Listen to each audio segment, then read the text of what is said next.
భానుప్రియ నిన్నటి తరంలో top heroine. ఆమె నేటు సీనియర్ స్టార్స్ అందరితో ఎన్నో చిత్రాలలో నటించింది. రాజమండ్రి పక్కన రంగంపేట గ్రామంలో పుట్టిన ఈమెను బ్లాక్ బ్యూటీ అంటారు. నలుపు నారాయణ రంగు అన్నట్లుగా ఆమె కలువకల్ల సౌందర్యం, ఆమె నవ్వులోని సెక్సీ అపియల్, ఏ దుస్తులు ధరించినా అందులో ఇమిడిపోయే శరీరాకృతి ఆమెకే సొంతం. ఆమెలోని సెక్సీ అపియల్ నాటి ప్రేక్షకులనే కాదు, నాటి టాప్ స్టార్స్ ని కూడా ఉక్కిరి బిక్కిరి చేసేది. అందుకే ఆమెతో ఫేమస్ కంపెనీ ఐటెక్స్ కాటుకకు 15 ఏళ్ల పాటు బ్రాండ్ అంబాసిడర్ గా తీసుకుంది.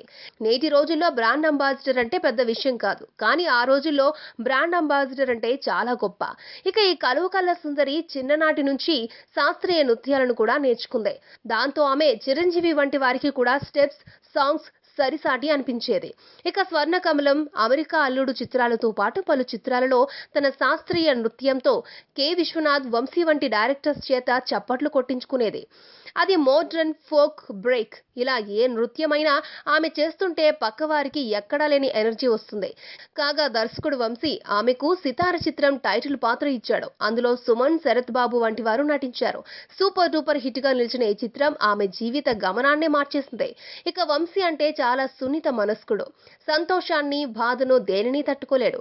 విలవిలా ఏడ్చి రోజుల కొద్దీ డిప్రెషన్ లో ఉంటాడు అనేది ఇండస్ట్రీలో అందరికీ తెలిసిన విషయమే. అందుకే ఆయన ఇంత లాంగ్ కెరియర్ లో ఇప్పటి వరకు కేవలం 25, 26 చిత్రాలు మాత్రమే చేశాడు. కాగా ఆనాడు వంశీ సితార, అన్వేషణ సమయంలోనే ఆమెను ఇష్టపడ్డాడు. ఎంతగానో ఆరాధించి సౌందర్య దేవతగా ఆమెను భావించుకున్నాడు. అప్పటికే ఆయనకు వివాహం జరిగింది. ఇక కొంతకాలం తర్వాత వంశీలోని నిజాయితీని, ప్రేమించే తత్వాన్ని, ఆరాధించే మనసును అర్థం చేసుకుంది. ఆమె కూడా వంశీ అంటే ఇష్టం ఏర్పడింది. కానీ చిన్ననాటి నుంచి తన కూతుర్ని నటిని చెయ్యాలని, ఆమెను స్టార్ గా నిలపాలని భానుప్రియ తల్లి రంగవల్లి భావించింది. అందుకే చిన్ననాడే ఆమెకు శాస్త్రీయ నృత్యం కూడా నేర్పించింది. ఆమె ఒక బంగారు బాతులా డబ్బు సంపాదించే యంత్రంగా చూసేది. ఆమె వైపు ఎవరు చూసినా, ఆమె ఎవరితో మాట్లాడినా ఊరుకునేది కాదు.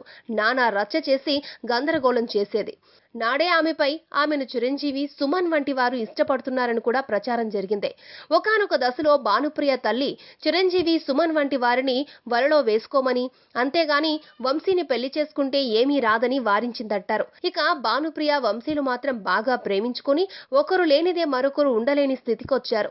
దాంతో షూటింగ్ల సమయంలో ఆమె దగ్గరికి వంశీ వచ్చి రహస్యంగా కలిసేవాడు. కొన్నిసార్లు వంశీ సినిమాలు చేస్తుంటే భానుప్రియ కూడా దొంగచాటుగా ఆ లొకేషన్స్ కొచ్చి వంశీని కలిసేది. కొన్నిసార్లు షూటింగ్ ఉందని అబద్ధాలు చెప్పి ఇద్దరు అవుట్డోర్ ట్రిప్పులకు కూడా వెళ్లేవారంటారు. వంశీ తాను తీసే ప్రతి చిత్రంలోనూ భానుప్రియను హీరోయిన్ గా పెట్టుకోమని నిర్మాతలకు, హీరోలకు చెప్పేవాడు. కానీ ఆమె తల్లి మాత్రం నో చెప్పింది. కాగా ఒకరోజు వంశీ, భానుప్రియలు కలవడం గురించి ముందే తెలిసిన భానుప్రియ తల్లి సినీ పెద్దలతో పాటు వంశీ భార్యను కూడా అక్కడికి తీసుకెళ్లి ఇద్దరు కలిసి ఉండడాన్ని చూపించింది. దాంతో ఒకవైపు భానుప్రియ దూరమైంది. మరోవైపు వంశీ కుటుంబంలో కూడా కలతలు వచ్చి ఫ్యామిలీ రిలేషన్స్ దెబ్బతిన్నాయి. ఆ సమయంలో పాపం వంశీ అనే విధంగా ఆ రెండు బాధలను తట్టుకోలేక మెంటల్ గా స్థిరత్వం కోల్పోయాడు. ఆ ఎఫెక్ట్ ఆయన కెరియర్ పై, ఆయన తీసే చిత్రాల రిజల్ట్ పై కూడా పడింది. ఎంతో గ్యాప్ తర్వాత తాజాగా fashion designer, son of ladies tailor చిత్రం తీశాడు. ఇది కూడా ఫ్లాప్ అయింది. అసలు ఒకానొక సమయంలో ఆయన ఎక్కడున్నాడు, ఎటుపోయాడో తెలియక సినీ నిర్మాతలు ఆయన కోసం ఎంతో కాలం వెయిట్ చేశారు. ఇప్పటికీ ఆయన మీకు నచ్చిన హీరోయిన్ ఎవరు అంటే మాత్రం భానుప్రియ పేరు మాత్రమే చెప్తారు. తాను తీసిన చిత్రంలోని హీరోయిన్లందరికంటే కాదు, అసలు ఇండస్ట్రీలోనే అంత టాలెంట్, అందం, ఆకర్షణ ఉన్న హీరోయిన్ తానెక్కడా చూడలేదని తాజాగా కూడా పలు ఇంటర్వ్యూస్ లో పేర్కొన్నాడు. మొత్తానికి భానుప్రియ అందం ఓ మేధావి, గొప్ప దర్శకుణ్ణి పిచ్చివాణ్ణి చేసింది.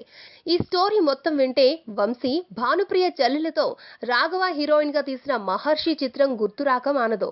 ఈ వీడియో మీకు నచ్చితే ఓ లైక్ కొట్టండి, మీ ఫ్రెండ్స్ కు షేర్ చేయండి. ఇలాంటి మరిన్ని ఆసక్తికరమైన విషయాలు తెలుసుకోవాలనుకుంటే మా యూట్యూబ్ ఛానల్ ను సబ్స్క్రైబ్ చేయడం మాత్రం మరవకండి.